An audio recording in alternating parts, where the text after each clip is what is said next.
The galaxy watched in silence. On every comm screen, every orbital relay, every holo feed from the core systems, one image replayed again and again. A small human child standing before the Galactic Council's tribunal. She couldn't have been older than 9, barely tall enough to reach the witness platform. Her hands trembled as she held out a simple wildflower, a symbol humans carried into every peace meeting since first contact. To her, it meant friendship. To the Council, it was unauthorized flora from a class-toxic world. When she stepped forward, a shimmer of light flared from the dais. A containment field, they said. A warning.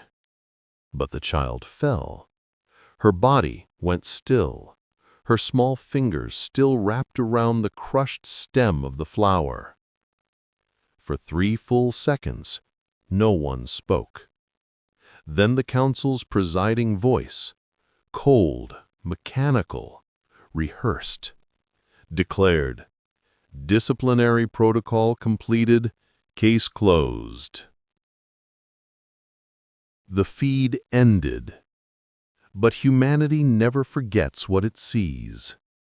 Across the Sol system, communications froze, markets stopped trading, ships halted mid-jump. Every channel, every home, every station in orbit replayed the moment again and again, trying to understand how the most enlightened power in the galaxy could execute a child for an act of kindness. On Earth, crowds gathered beneath the sky domes, staring up at the projection screens that painted the night red with outrage.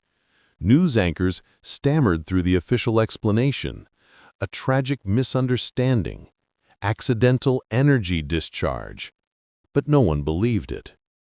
In the silence that followed, something ancient stirred. Not in anger alone, but in memory. Because the human species had buried its war fleets centuries ago, promising peace to the galaxy. But the galaxy had just killed one of their own. Within the command vaults beneath Old Geneva, dormant systems flickered to life. Sensor grids reconnected, encryption locks disengaged, and for the first time in 500 years, Earth's military AIs whispered a single word through the data net. Beneath the oceans, beneath the sands, and deep under the mountains of the old world, machines began to stir. They were not new, they were relics from a darker time, when humanity still feared extinction and built its defense not for victory, but for survival. Each fleet was a legend buried in myth. Project Helios, hidden within the solar corona. Project Abyss, sleeping beneath the Pacific trenches. Project Thanatos, sealed inside lunar vaults no one had entered for centuries. They were never meant to wake again. But across the network, a single encrypted signal rippled like a heartbeat. It carried no words, only a tone, low, resonant, unmistakably human. It was the old Earth recall code, Protocol Genesis. In orbit, forgotten satellites turned their dead eyes toward the sun. A pulse of white light flared across the upper atmosphere, reactivating command beacons thought long dead. From Mars to Titan, automated stations came alive, running diagnostic cycles last used during the first expansion wars. Technicians across the colonies panicked. They tried to cancel the sequence, to override the ancient code, but the systems ignored them. Those fleets didn't answer to governments. They didn't answer to politicians or corporations. They answered only to Earth. And Earth was angry. Old transmission towers on the dark side of the moon flared to life, casting blue light across the craters. Deep under Antarctica, massive hangars opened as ocean water flooded out, revealing silver hulls the size of cities. Mass drivers began charging, drawing power straight from the planet's magnetic field. In the command bunker below Geneva, the last surviving admiral of the unified Earth fleet watched the readings climb. Her voice was calm, steady, emotionless, but her eyes were wet. They said we'd never need these ships again. They said humanity had evolved past war. Then she gave the only command she ever hoped she'd never have to say again. Launch the Helios fleet.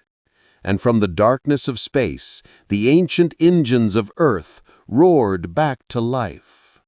The Galactic Council chamber had never been silent before. Even during wars, debates, or planetary collapses, there was always noise.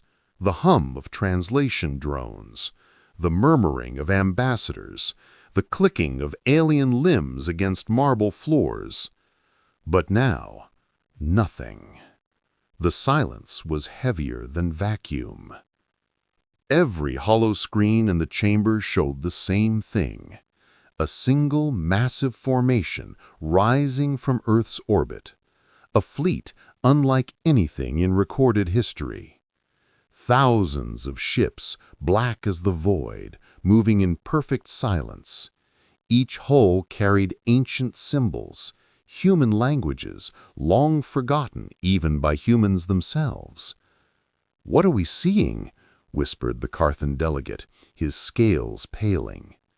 The reply came from the Council's defense minister, voice trembling. Long-range scans confirm human vessels, designation unknown, power readings exceed Class 10 thresholds. The Council erupted in panic. Half shouted for immediate retaliation. Others demanded communication, apology, surrender, anything to stop what was coming. But deep down, every species in that chamber already knew the truth. The humans had been quiet for too long, too patient, too forgiving. The moment their child fell, that patience died. Across the outer colonies, trade routes shut down as human ships reappeared at relay points abandoned for centuries. Orbital defense networks, built by the Council to protect Earth, went offline one by one, their systems overridden by a single encrypted signature, the Terran seal. Everywhere the same broadcast echoed through the void, translated into every known language. You executed one of our children. The blood of that child binds this verdict. Earth remembers. Earth rises. Council fleets scrambled, mobilizing dreadnoughts from the core systems. But their admirals hesitated, because those sensors didn't just show ships, they showed weapons the Council had declared impossible. World breakers, gravity spears, solar shields, antimatter forges. The last time humanity had deployed these, 5 empires had ceased to exist overnight, and humanity had walked away, disgusted by its own strength. The Council's High Speaker tried to address the Assembly, her voice shaking. "We must open negotiations." But then the room trembled. Outside the Council spire, the stars dimmed. A shadow fell across the orbital ring of the capital world. And there, hanging above them like judgment itself, was the first of Earth's fleets. Helios I, the flagship of humanity's forgotten age. And its weapons were already charging. The darkness around the Council's homeworld shimmered. Then, the void lit up. The first salvo came from beyond the moon's orbit, beams of light so bright they burned their paths across the atmosphere. Every Council defense array activated at once, launching interceptors, missiles, plasma barriers, but nothing worked. The human fleet moved like it had already fought this battle 1,000 times before. Their weapons didn't just destroy, they erased. Every impact left silence, not wreckage.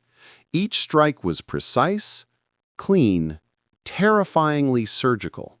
They weren't fighting a war, they were delivering a verdict.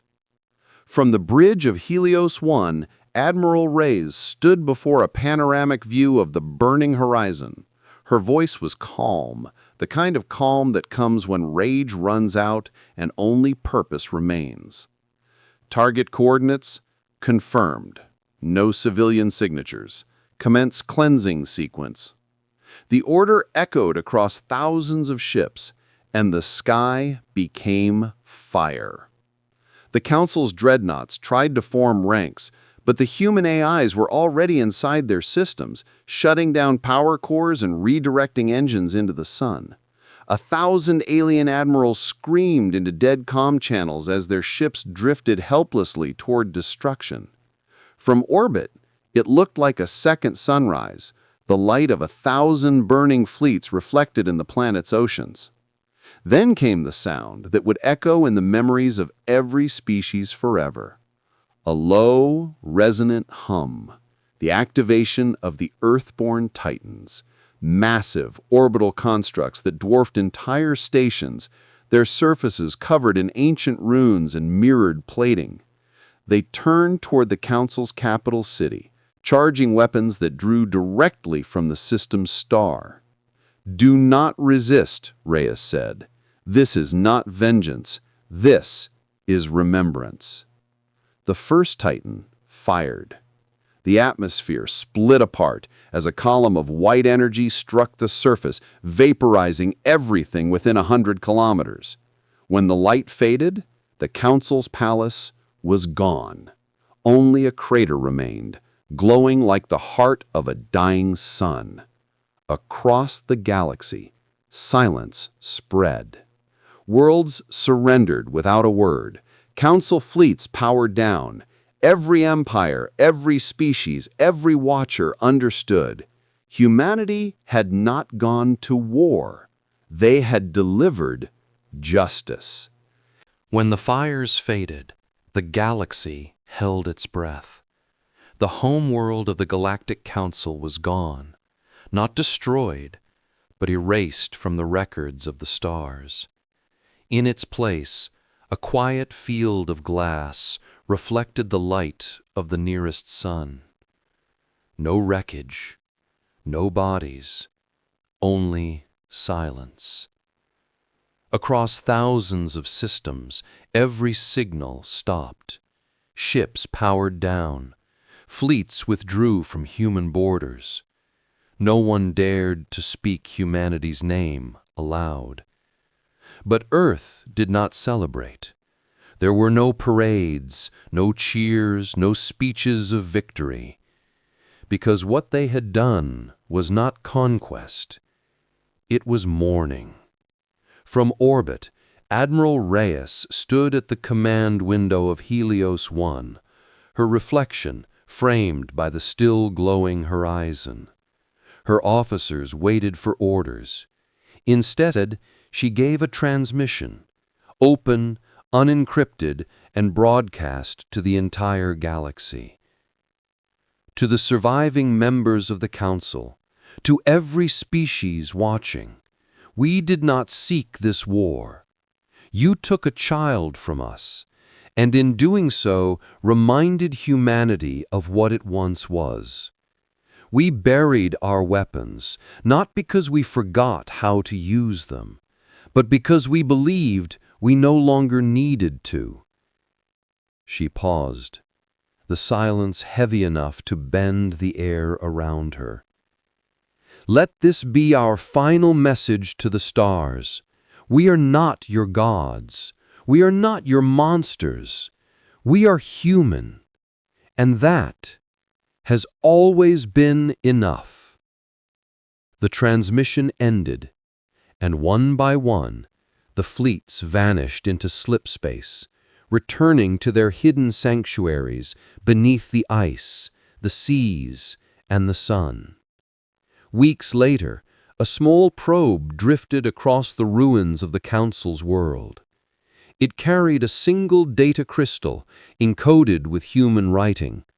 No threats, no declarations, only a line from an ancient Terran poem. The child sleeps among the stars now. May the galaxy learn what she died to teach, that kindness is not weakness, and mercy is not surrender. The probe's signal faded into the void, carried on the same wind that once whispered through the fields of Earth. And though no one could see it, the stars themselves seemed to burn a little brighter that night, as if the universe itself bowed in silence to a species that had reminded it what humanity truly means. They killed one child. Humanity answered with the fury of 1,000 suns. And when the stars grew quiet again, Earth returned to its silence, watching, waiting, remembering.